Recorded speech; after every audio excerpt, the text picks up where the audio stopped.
एक गांव में माधव नाम का एक गरीब मछुआरा रहता था। माधव बड़ा ही ईमानदार और सीधा आदमी था। माधव के सीधे होने की वजह से लोग उसे हमेशा बेवकूफ बना देते थे। माधव जब तालाब पर मछली पकड़ने जाता तो बाकी मछुआरे उसे मछली भी नहीं पकड़ने देते और वहां से भगा देते थे। माधव बेचारा बड़ी मुश्किल से अपने घर का खर्चा चला पा रहा था। माधव की बीवी रमा बड़ी ही तेज और लड़ाकू औरत थी। माधव और रमा का राहुल नाम का बेटा था, जिस पर रमा हमेशा अपना गुस्सा निकालती रहती थी। एक दिन वो रोज की तरह मछली पकड़ने जा रहा होता है, तभी उसकी बीवी रमा उस पर चिल्लाने लगती है, आज अगर बिना कमाए घर में आए ना तो आपकी खैर नहीं। मैं दुखी हो गई हूँ तुम्हारे साथ रह रहकर। मेरे क्या क्या सपने थे, पर तुम्हारे साथ शादी होने के बाद से तो मुझे पेट भर खाना भी नसीब नहीं हो रहा। तालाब पर सब मुझे भगा देते हैं, पर आज मैं कोशिश करूंगा कि ज्यादा मछली पकड़ पाऊं। ठीक है, अब जाओ जल्दी। माधव बेचारा तालाब पर मछली पकड़ने के लिए जाता है, पर वहां पहले से ही सब मछुआरे पहुंच चुके होते हैं। माधव को मछली पकड़ने के लिए कोई जगह ही नहीं मिल रही होती। वो एक आदमी को बड़ी मुश्किल से हटाकर वहां से मछली पकड़ने की कोशिश करता है, पर वो आदमी उस पर चिल्लाने लगता है, क्या है माधव, तुझे दिखाई नहीं दे रहा कि मैं पहले से यहाँ खड़ा हूँ? अब मैं तुझे अपनी जगह कैसे दे दूँ? मुझे भी तो अपने बच्चों का पेट पालना है कि नहीं? चला जा यहाँ से कहीं और, समझा? और वहाँ जाकर मछली पकड़। भाई मुझे बस थोड़ी सी जगह दे दो। अरे भाई, तुझे समझ नहीं आ रहा क्या? जब मैंने बोल दिया कि जा यहाँ से।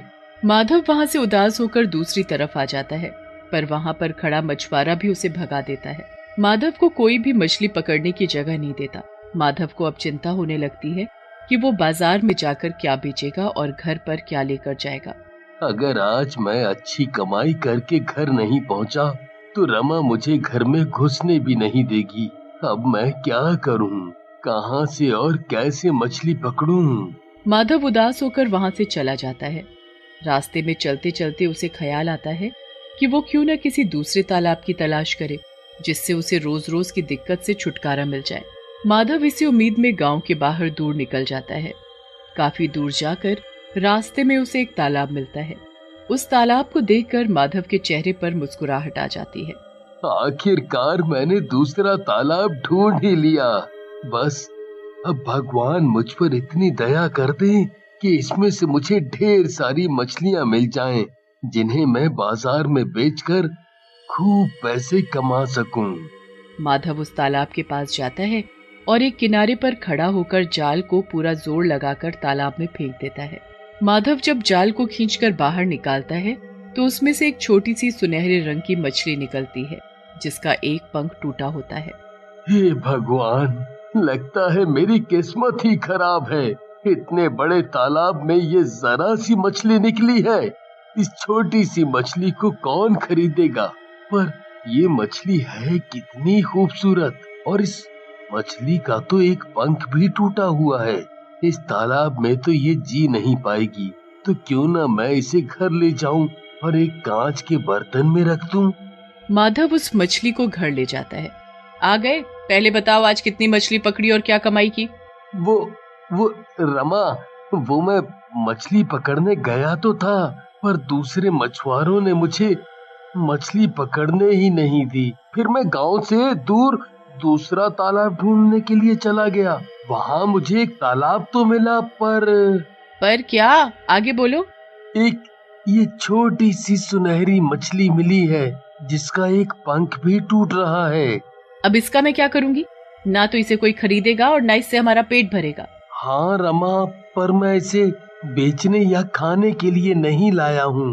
वो जो एक कांच का बर्तन पड़ा है ना, उसमें पानी भरकर इसे उसमें डाल दूंगा। मेरी तो किस्मत ही फूटी है जो ऐसा पागल आदमी पल्ले पड़ा है।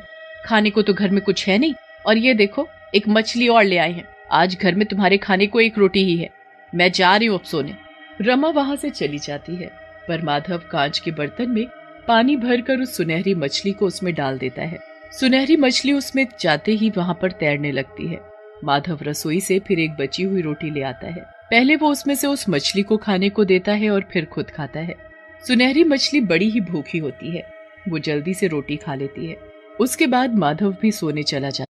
अगली सुबह जब रमा उठकर बाहर सफाई करने आती है तो उसे मछली को देखकर बड़ा ही गुस्सा आता है। वो उसके पास जाती है और उसे बाहर निकालकर फेंकने ही लगती है कि उसे पानी में कुछ दिखाई देता है। ये पानी में क्या सुनहरी सुनहरी पड़ा हुआ है? रमा पानी से वो सुनहरी चीज निकालकर देखने लगती है। उसे काफी देर देखने के बाद समझ आता है कि वो तो एक सोने का टुकड़ा है। रमा उस सोने के टुकड़े को देखकर खुशी से पागल हो जाती है और जोर जोर से चिल्लाने लगती है, अरे सुनो, जल्दी आओ, ये देखो मुझे क्या मिला है। रमा की आवाज सुनकर माधव जल्दी से भागता हुआ आता है और रमा से पूछता है, क्या हुआ रमा, क्यों चिल्ला रही हो? अरे ये देखो, मुझे मछली के पानी में क्या मिला, सोने का टुकड़ा। ये कैसे हो सकता है? हमारे घर में सोना कहाँ से आया? हमारे घर में नहीं, इस मछली से आया है।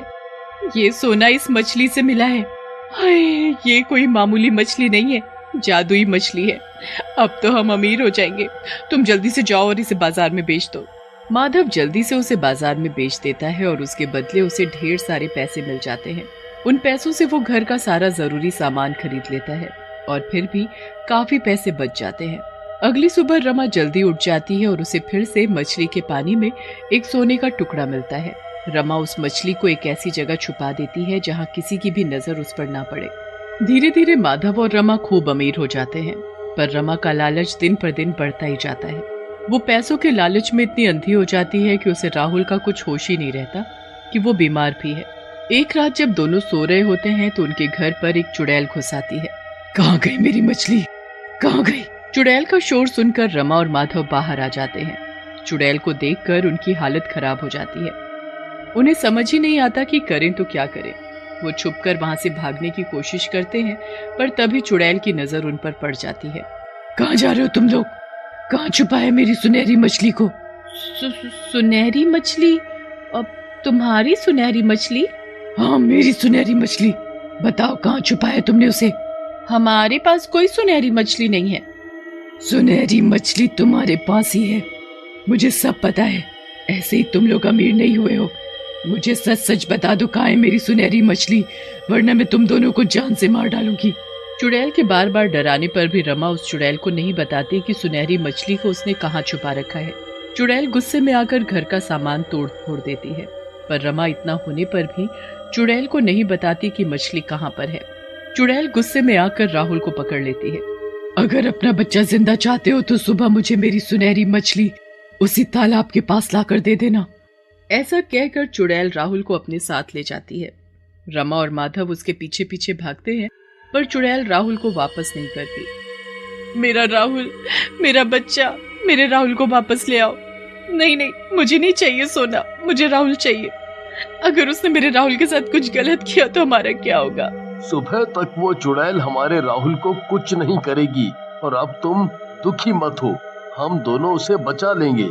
उसके बाद रमा अपने कमरे में रोते हुए चली जाती है और माधव उस सुनहरी मछली के पास जाता है। माधव उस सुनहरी मछली के पास काफी देर तक बैठा रहता है। वो उस मछली के ऊपर बहुत गुस्सा करता है, क्योंकि उस मछली के कारण ही वो चुड़ैल उनके बच्चे को ले जाती है। माधव ये भी जानने की कोशिश करता है कि आखिर उस मछली में ऐसा क्या है जो वो चुड़ैल उस मछली के लिए इतनी पागल है। उसके तुरंत बाद ही वो रमा के पास जाता है। तरीका ऐसा है कि तुम्हें अपनी ऐशो आराम की जिंदगी और अपने बच्चे में से किसी एक को चुनना पड़ेगा। ऐसा क्या तरीका है जी? तुम बस सोच लो रमा कि तुम ऐसा कर पाओगी या नहीं। तुम्हारे पास सोचने के लिए पूरी रात है, पर मुझे सुबह ही जवाब चाहिए। रमा माधव की बात सुनकर सोच में पड़ जाती है। वो पूरी रात इसी के बारे में सोचती रहती है, और जब सुबह होने पर माधव रमा से पूछता है कि उसे पैसा चाहिए या राहुल, तो रमा राहुल को चुनती है। माधव को यह सुनकर बड़ी ही खुशी होती है। माधव थोड़ी देर बाद राहुल को अपने साथ ले आता है। राहुल को देखकर रमा उसे गले से लगा लेती है और खूब रोने लगती है। मेरा बच्चा, मेरा राहुल। अब हमारा राहुल सही सलामत वापस आ गया है। अब कभी किसी चीज का लालच मत करना। हाँ, मुझे सब समझ आ गया है, पर आपने ये सब कैसे किया? मैं कल रात उस मछली के पास गया तो मुझे ये पता चला कि चुड़ैल की जान उस मछली में है। मैंने उस मछली को ही मार डाला और उस चुड़ैल की भी तभी मौत हो गई। मैं जब सुबह तालाब पर गया तो राहुल वहीं बैठा था। रमा को अब अकल आ जाती है। उसके बाद वो कभी लालच नहीं करती और सब खुशी खुशी